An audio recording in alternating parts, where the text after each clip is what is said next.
नमस्कार, आप देख रहे हैं राज प्रथम। मैं हूं आपके साथ वैष्णवी झा। मध्य प्रदेश और छत्तीसगढ़ के इस खास बुलेटिन में आपका बहुत स्वागत है। बुलेटिन की शुरुआत करने से पहले नजर डालेंगे हेडलाइंस पर।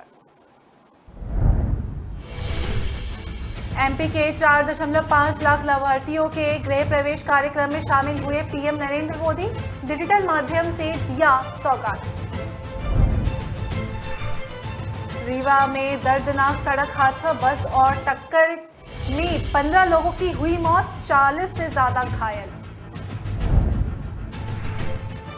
मध्य प्रदेश में पहली बार धनतेरस पर मेडिकल कॉलेज में भगवान धन्वंतरी की हुई पूजा, विश्वास सारंग रहे मौजूद। सीएम भूपेश बघेल ने कहा, आदिवासी संस्कृति छत्तीसगढ़ की जड़ों में, विश्व मंच के रूप में उभर रहा छत्तीसगढ़। चुनाव आते ही सक्रिय हुए नेता, खाद्य मंत्री ने किया क्षेत्र का तूफानी दौरा, खुद खरीदी बाजार से सब्जी। अब खबरें जानेंगे विस्तार से। प्रधानमंत्री नरेंद्र मोदी ने प्रधानमंत्री आवास योजना के तहत मध्य प्रदेश के 4.5 लाख हितग्राहियों को डिजिटल माध्यम से गृह प्रवेश करवाया। एक अधिकारी ने यह जानकारी दी है। मध्य प्रदेश जनसंपर्क विभाग के एक अधिकारी ने बताया कि प्रदेश में 4.5 लाख परिवारों का दिवाली के पहले अपने आवास का सपना साकार होने हुआ। इन ग्रामीण परिवारों को प्रधानमंत्री मोदी धनतेरस के दिन प्रधानमंत्री आवास योजना में आवास की सौगात देते हुए वर्चुअली गृह प्रवेश भी करवाया। अधिकारी ने कहा कि मुख्यमंत्री शिवराज सिंह चौहान गृह प्रवेश के राज्य स्तरीय कार्यक्रम में सतना से शामिल हुए।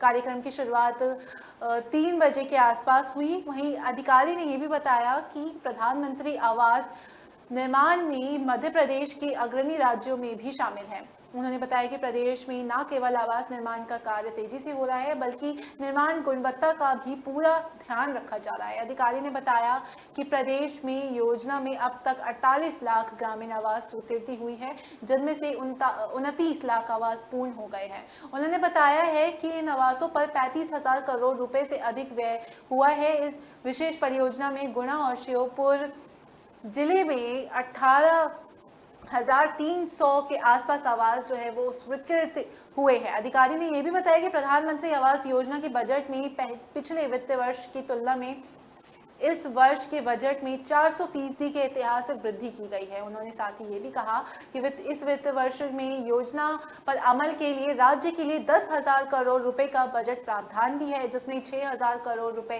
केंद्र सरकार और 4,000 करोड़ रुपए राज्य सरकार देगी। तो साफ तौर पर पीएम नरेंद्र मोदी इस योजना में आज डिजिटल माध्यम से शामिल हुए। डिजिटल माध्यम से पीएम नरेंद्र मोदी ने लाभार्थियों को सौगात दी। 4.5 लाख लाभार्थियों को सौगात दी है।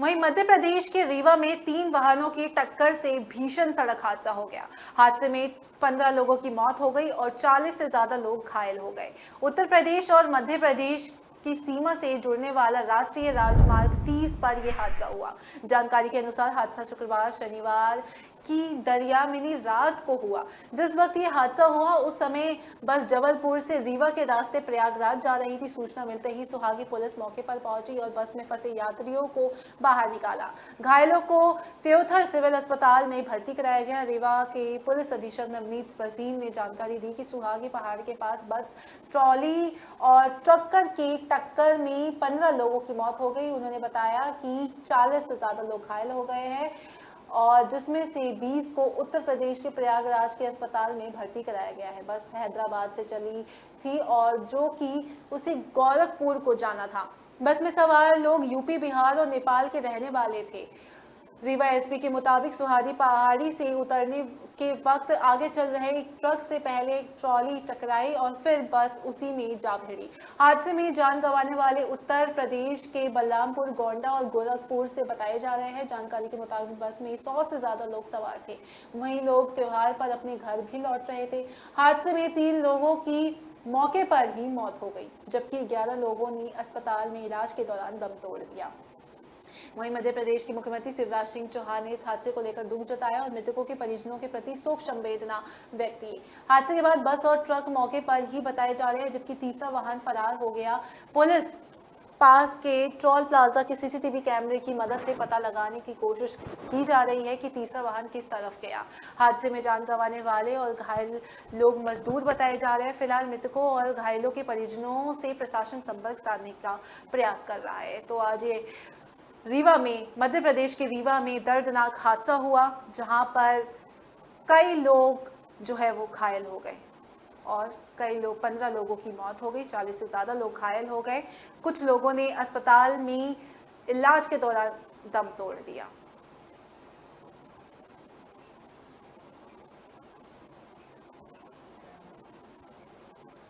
राजधानी भोपाल के गांधी मेडिकल कॉलेज में भगवान धन्वंतरी देव पूजा की गई। प्रदेश के सभी मेडिकल कॉलेज में धन्वंतरी की पूजा आयोजित की गई। चिकित्सा शिक्षा मंत्री विश्वास सारंग भगवान धन्वंतरी की पूजा में शामिल हुए। सारंग ने कहा कि हर वर्ष धनतेरस पर चिकित्सा महाविद्यालयों में होगी पूजा, साथ ही भगवान धन्वंतरी की पूजा आयोजित भी की गई। सारंग ने कहा कि मेडिकल कॉलेज का उद्देश्य समाज को स्वस्थ रखना है। भगवान धन्वंतरी हमें इतनी शक्ति दे कि हम समाज को सदैव स्वस्थ रखें। सारंग ने अपील करते हुए कहा कि मां लक्ष्मी के साथ भगवान धन्वंतरी की पूजा भी करें। तो आज ये मेडिकल कॉलेज में भगवान धन्वंतरी की पूजा आयोजित की गई, जिसमें विश्वास सारंग, चिकित्सा शिक्षा मंत्री विश्वास सारंग जो है वो शामिल रहे। उन्होंने मेडिकल कॉलेज में पूजा का आयोजन किया गया था, जहां पर उस पूजा में विश्वास सारंग जो है वो मौजूद रहे। मुख्यमंत्री भूपेश बघेल ने कहा कि आदिवासी संस्कृति छत्तीसगढ़ की जड़ों में गहराई तक बस गई है। हमारी सरकार ने पिछले 3 सालों में आदिवासियों के समग्र विकास को सुनिश्चित करने के लिए कई पहल की और कई विकास योजनाओं की शुरुआत की है। साथ ही उन्होंने कहा कि आदिवासियों के लिए विश्व मंच के रूप में छत्तीसगढ़ उभर रहा है। मुख्यमंत्री भूपेश बघेल नेशनल आदिवासी डांस फेस्टिवल के उद्घाटन अवसर पर बोल रहे थे। इसी दौरान मुख्यमंत्री बघेल ने कहा कि आदिवासी संस्कृति और विरासत को संरक्षण देने के लिए आदिवासी डांस फेस्टिवल का एक प्रयास है। इस फेस्टिवल का उद्देश्य दुनिया भर के आदिवासियों को एक प्लेटफॉर्म पर लाना है। इसके जरिए वे एक दूसरे से जुड़ सकेंगे और उनकी संस्कृति को संजो कर रख सकेंगे, अपनी संस्कृति और अपनी ताकत को आगे बढ़ाने के लिए सजोए। साथ ही कहा कि छत्तीसगढ़ को आदिवासी के लिए एक मंच बनाने की दिशा में हम आगे बढ़ रहे हैं। मुख्यमंत्री बघेल ने साथ ही ये भी कहा कि छत्तीसगढ़ में सर्वाधिक लघु वनोपज का उत्पादन दर्ज किया गया है और जो देश की कुल खरीद के काफी प्रतिशत है। साथ ही उन्होंने ये भी कहा कि आज जनजातियों को उनके वनोपज का अच्छा मूल्य मिल रहा है। हम वनोपज MSP से खरीद रहे हैं और मूल्य बढ़ाकर उनके लिए एक बेहतर बाजार बनाने में सफल रहे हैं। और साथ ही उन्होंने कहा कि आदिवासियों को निडर होकर आगे बढ़ना और सम्मानजनक जीवन जीने में मदद करने के लिए वन अधिकार दिया गया है। तो साफ तौर पर छत्तीसगढ़ की उपलब्धियों को सीएम भूपेश बघेल ने गिनवाया। छत्तीसगढ़ विधानसभा चुनाव को अब महज कुछ ही महीने बचे हुए हैं। बरसाती मेंढकों की तरह नेता भी ऐसे ही सक्रिय होने लगे हैं और अब उन्हें जनता की याद सताने लगी है। जनता को रिझाने के लिए नेता धड़ाधड़ अपने क्षेत्रों का दौरा कर रहे हैं। सरगुजा संभाग के 2 मंत्रियों ने जनता की नब्ज टटोलने के लिए अपने इलाके का दौरा किया। खाद्य मंत्री अमरजीत भगत प्रशासन को डीएम के साथ लेकर अपने क्षेत्र के दौरे पर निकले। इस दौरान मंत्री ने अधिकारियों को फटकार भी लगाई और गांव के बाजार में खुद सब्जी खरीदी। खाद्य मंत्री अमरजीत भगत जब विपक्ष के विधायक थे तब वह अपने विधानसभा से गुजरने वाले NH के निर्माण की लेटल तीफी को लेकर हमेशा इस सड़क पर बैठकर विरोध प्रदर्शन करते थे, लेकिन सत्ता में आए हुए उन्हें 5 साल गुजर गए हैं, लेकिन अभी तक NH का निर्माण कार्य पूरा नहीं हुआ है। इस बार मंत्री महोदय कलेक्टर कुंदन कुमार को लेकर क्षेत्र की समस्याओं को जानने पहुंचे। गौरतलब है कि पिछले 7 साल से करीब 400 करोड़ रुपए की लागत से बन रहा NH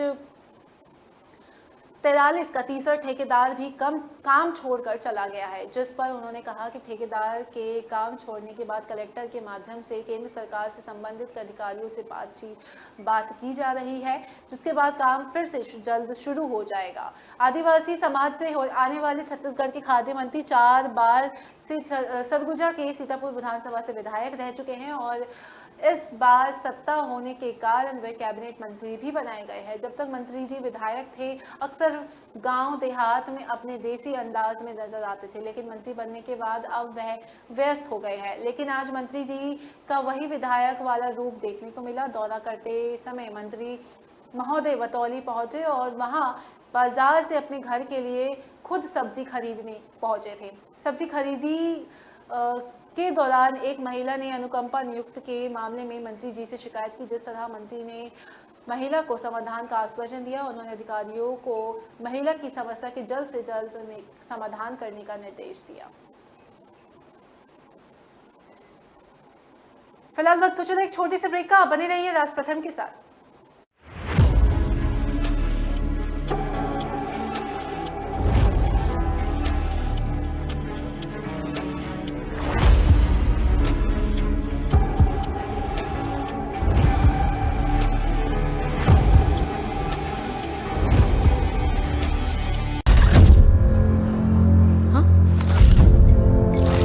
Hello, ladies.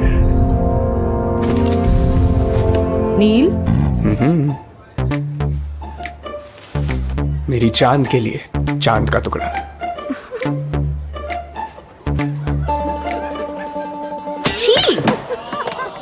सो चीजी नील। यंग रोमांस है हमारा, कुछ हटके कुछ अलग करके दिखाओ यार। एक्सक्यूज मी, कुछ अलग देखना है? आपके Amazon शॉपिंग ऐप में है मिनी टीवी। यहाँ मिलेंगे अतरंगी शोज, वो भी free. Amazon mini TV. Young जनता को यही मानता। थोड़ा स्पेस मिलेगा?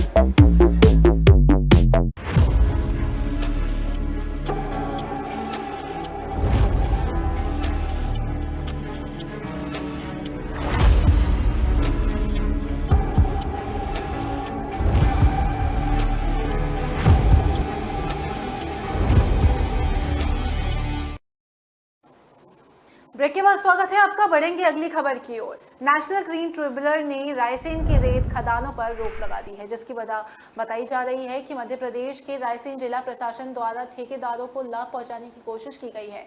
खनन की डिटेल सर्वे रिपोर्ट डीएसआर अभी तक पेश नहीं की गई है। इसी के आधार पर बनाकर कोर्ट ने सख्त निर्णय लेते हुए रायसेन जिले की रेत खदानों पर रोक लगा दी। कोर्ट के इस आदेश का असर 12 और जिलों की रेत खदानों पर भी पड़ा। साथ ही राज्य सरकार डीएसआर कोर्ट में प्रस्तुत करने की तैयारी में भी जुट गई है। कोर्ट द्वारा दिए गए आदेश में उल्लेख किया गया कि एनजीटी के निर्देशों के बावजूद जिला प्रशासन ने बिना डीएसआर के न केवल खनन गतिविधियों की अनुमति दी थी, बल्कि ठेकेदारों का पक्ष भी लिया था। एनजीटी ने पहले भी राज्य सरकार के रेत खनन निविदाओं को बुलाने से पहले सुप्रीम कोर्ट के निर्देश अनुसार अनुमोदित डीएसआर का पालन करने का निर्देश दिया। साथ ही रायसेन जिला प्रशासन ने न केवल इन आदेशों की अवहेलना की, बल्कि निविदाएं बुलाकर टेंडर आवंटित भी किया गया। रायसेन जिले में रेत का ठेका एफ्रोरिया माइनिंग और पुष्पा माइनिंग को दिया गया था। दोनों ही फार्म के प्रोमोटर एक ही हैं और एफ्रोरिया माइनिंग के पहले पन्ना जिले में रेत के अवैध खनन के आरोप लगे थे, जो जांच में सही पाए गए। रायसेन जिले के रेत खदानों के 2 अलग अलग ब्लॉक है। जिला प्रशासन ने एक ब्लॉक के ठेकेदार को 250 रुपये प्रति घन मीटर की दर से खनन की अनुमति दी, जबकि दूसरे ब्लॉक के ठेकेदार को 380 रुपये घन मीटर की दर से खनन की अनुमति दी थी। इससे प्रतीत हो रहा है कि जिला प्रशासन द्वारा रेत ठेकेदार को लाभ पहुंचाया गया है।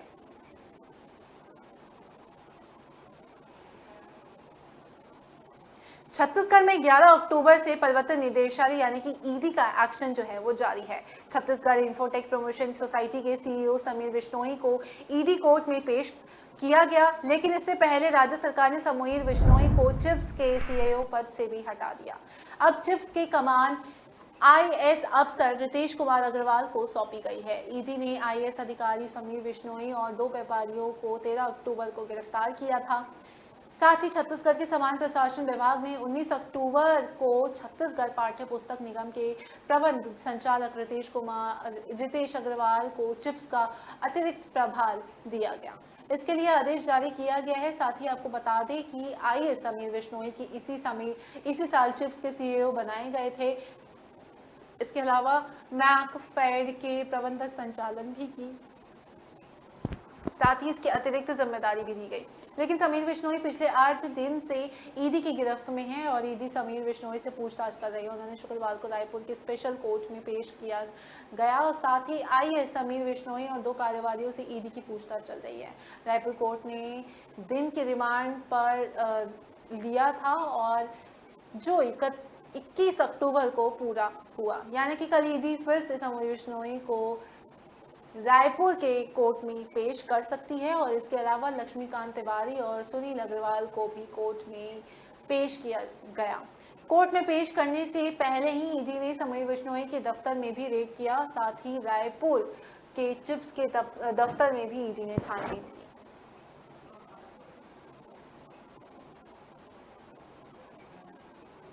कांग्रेस के मध्य प्रदेश इकाई के अध्यक्ष और प्रदेश के पूर्व मुख्यमंत्री कमलनाथ ने राज्य के उज्जैन स्थित प्रसिद्ध महाकालेश्वर मंदिर के महाकाल लोक के निर्माण में कथित भ्रष्टाचार की खबरों को बेहद चिंताजनक बताते हुए कहा कि इससे करोड़ों श्रद्धालुओं की भावनाएं जो हैं वो आहत हुई है।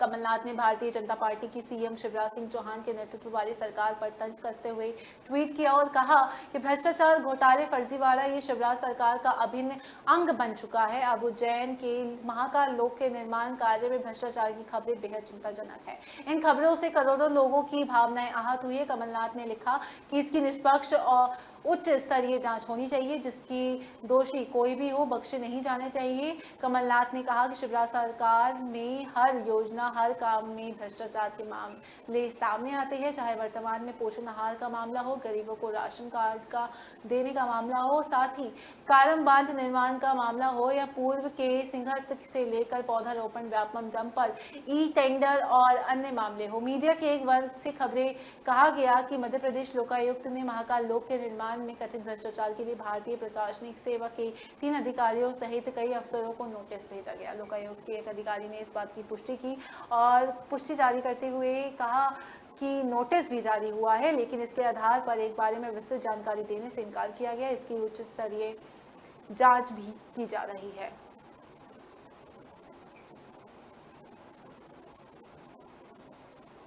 छत्तीसगढ़ के बिलासपुर में शुक्रवार देर शाम सड़क हादसे में एक युवक की मौत हो गई। युवक महाराष्ट्र से घर लौट रहा था। अपने बेटे को लेने के लिए बाइक पर बस स्टैंड पर गया हुआ था। वहां से लौटने के दौरान किसी तेज रफ्तार वाहन ने बाइक को टक्कर मार दी। हादसे में उसका बेटा भी गंभीर रूप से घायल हुआ, जिससे सिम्स रेफर किया गया। हादसा मसूरी थाना क्षेत्र में हुआ है। जानकारी के मुताबिक पंचपेड़ी थाना क्षेत्र के ग्राम केवटा डीह निवासी रूपरामा निराला का बेटा नरेंद्र महाराष्ट्र में काम करता था। रूपरामा ने दीपावली पर बेटे नरेंद्र को घर आने के लिए कहा तो नरेंद्र वहां से बिलासपुर तक आया, फिर बस से मल्हार पहुंचा। वहां से नरेंद्र ने पिता को फोन किया और उसे घर ले जाने को कहा। इस पर रूपराम उसको लेने के लिए बस स्टैंड पहुंच गया। पिता पर बाइक पुत्र शाम करीब 6 बजे घर लौट रहे थे। अभी वे मल्हार चौकी के थाना के ग्राम जवानी आश्रित ग्राम कटरा मोल पर पहुंचे ही थे कि किसी रफ्तार वाहन ने उन्हें टक्कर मारते हुए आगे निकल गया। थोड़ी देर बाद किसी राहगीर ने पिता पुत्र को सड़क पर देखा तो डायल 112 पर सूचना दी। पुलिस मौके पर पहुंची और दोनों को मसूरी स्वास्थ्य केंद्र लाया गया।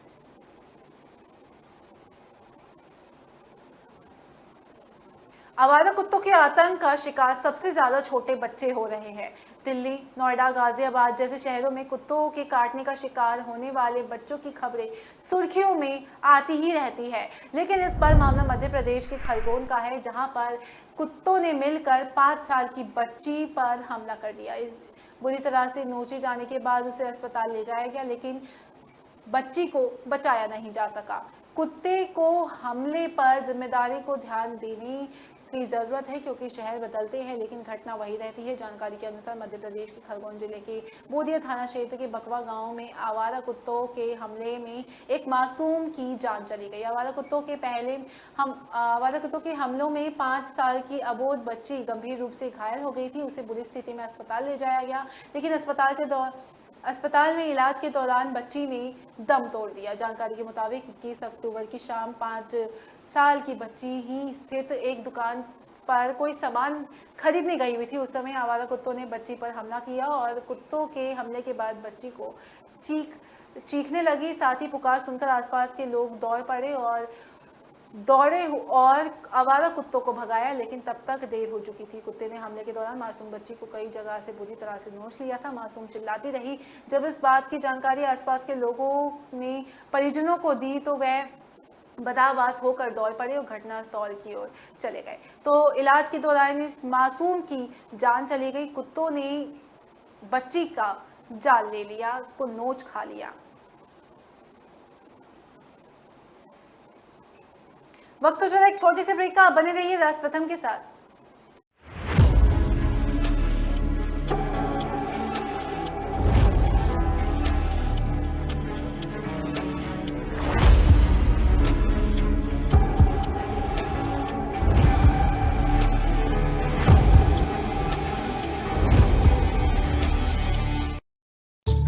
चाय तैयार है। मैं चेंज करके आती हूँ। चेंज करके आती हूँ। मैं चेंज करके आती हूँ। लायरा का नया कलेक्शन बहाने कम पड़ जाएंगे पर स्टाइल्स नहीं। Lyra, time to style.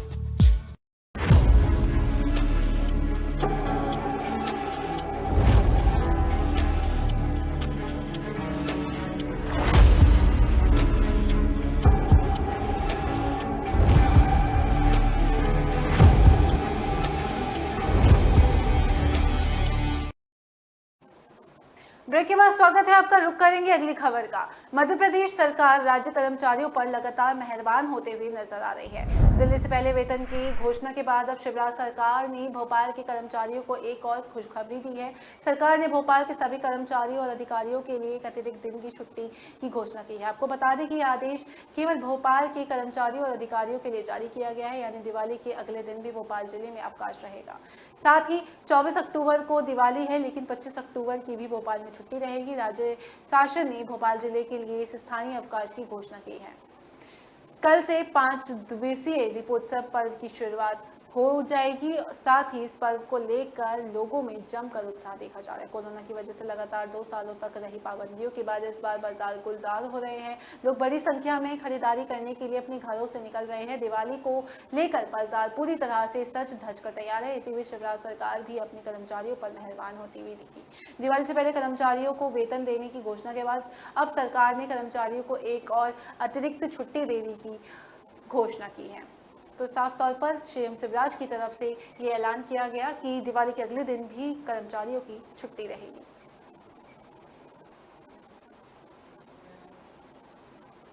Madhya Pradesh में 2023 में होने जा रहे विधानसभा चुनावों को लेकर कांग्रेस ने अपनी कमर कस ली है। वहीं पूर्व मुख्यमंत्री और कांग्रेस के प्रदेशाध्यक्ष कमलनाथ ने बीजेपी के फायर ब्रांड नेता उमा भारती के गढ़वाला मल्हारा से मिशन 2023 का आगाज किया। यहां कमलनाथ ने सभी को संबोधित करते हुए जनता से 2023 के लिए विधानसभा चुनावों में बीजेपी को सबक सिखाने की अपील की है। उन्होंने जनता से कहा है कि बीजेपी जो है वो धोखेबाज है।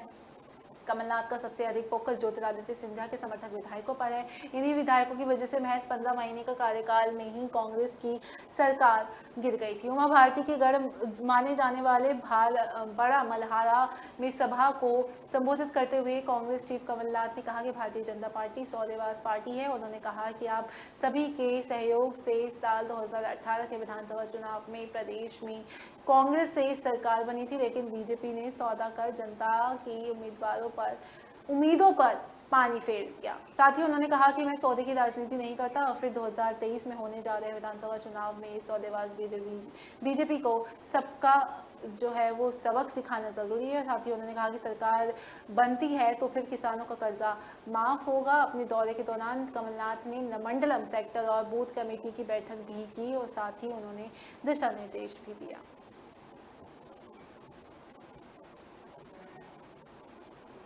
इंदौर में बीजेपी की कोर कमेटी बैठक में शामिल होने में पहुंचे नरोत्तम मिश्रा ने मीडिया से बातचीत करते हुए राहुल गांधी पर जमकर निशाना साधा था। दरअसल मध्य प्रदेश के गृह मंत्री और इंदौर के प्रभारी मंत्री नरोत्तम मिश्रा भारतीय जनता पार्टी के कोर कमेटी की बैठक में शामिल होने के लिए बीजेपी कार्यालय पहुंचे थे, लेकिन बैठक से पहले उन्होंने मीडिया से बातचीत की। गृह मंत्री नरोत्तम मिश्रा ने मीडिया से बातचीत करते हुए पत्रकारों के सवाल के जवाब भी दिए। उन्होंने कहा कि संगठनात्मक विषय है। 17 से 31 अक्टूबर तक मुख्यमंत्री जनसेवा अभियान चल रहा है, उसी विषय पर विस्तार से चर्चा की गई है और अभी प्रधानमंत्री जी हमारे साथ दीपावली मनाने के लिए आने वाले हैं। वहीं इंदौर में होने वाले प्रवासी सम्मेलन में प्रधानमंत्री और राष्ट्रपति के आने की तैयारियों को लेकर उन्होंने कहा कि प्रधानमंत्री जब भी आते हैं उनका गरिमापूर्ण कार्यक्रम होता ही है। वे वैश्विक नेता है और उनके आने से इंदौर फिर से औद्योगिक क्षेत्र में कई उड़ानें भी भरेगा।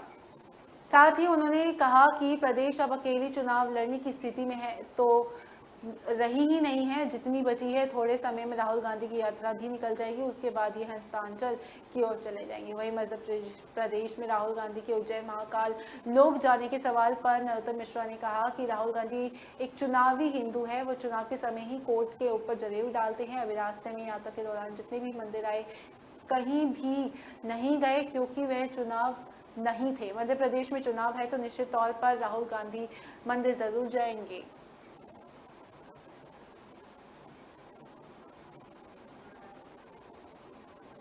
नागरिक आपूर्ति निगम घोटाले में हाईकोर्ट से मुलाकात के सॉलिसिटर जनरल के आरोप में मुख्यमंत्री भूपेश बघेल ने नाराजगी जताई। उन्होंने कहा कि यह अत्यंत दुर्भाग्यजनक है कि सॉलिसिटर जनरल जैसे सर्वोच्च संवैधानिक पदों पर बैठा व्यक्ति राजनीतिक उद्देश्यों से झूठे और शरारतपूर्ण आरोप लगा रहा है। साथ ही उन्होंने कहा कि मैं ये स्पष्ट करना चाहता हूं कि मैंने कभी किसी जज से मिलकर किसी भी अभियुक्ति के लिए किसी भी प्रकार का फेवर का अनुरोध नहीं किया है। मुख्यमंत्री ने कहा कि मैं इस ट्वीट पर किए हूँ ट्वीट जिसमें उन्होंने कहा है कि यह उनकी राजनीतिक छवि को खराब करने का षड्यंत्र है। वहीं न्यायपालिका पर दबाव बना रहे उसकी उन्होंने कहा कि इसकी समुचित प्रतिकार किया जाएगा। एक दिन पहले भी ईडी के आरोपों पर छत्तीसगढ़ सरकार की ओर से सुप्रीम कोर्ट में बताया गया था कि मुख्यमंत्री भूपेश बघेल ने कभी किसी हाई कोर्ट के न्यायाधीश से मुलाकात नहीं की है और साथ ही इसके बाद अब मुख्यमंत्री की ओर से सोशल मीडिया पर भी कमेंट किया गया।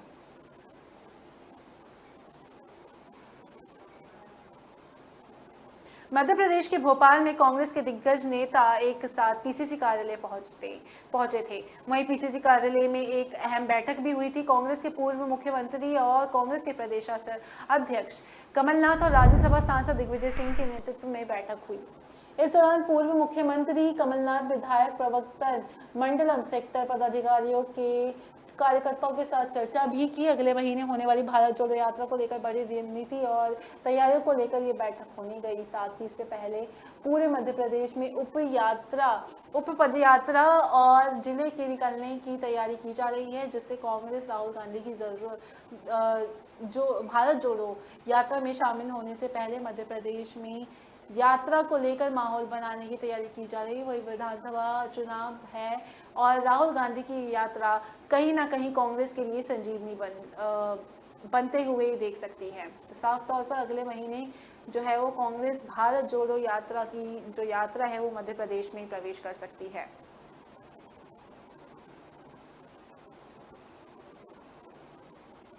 फिलहाल इस खास बुलेटिन में मेरे साथ इतना ही। मुझे दीजिए इजाजत। नमस्कार।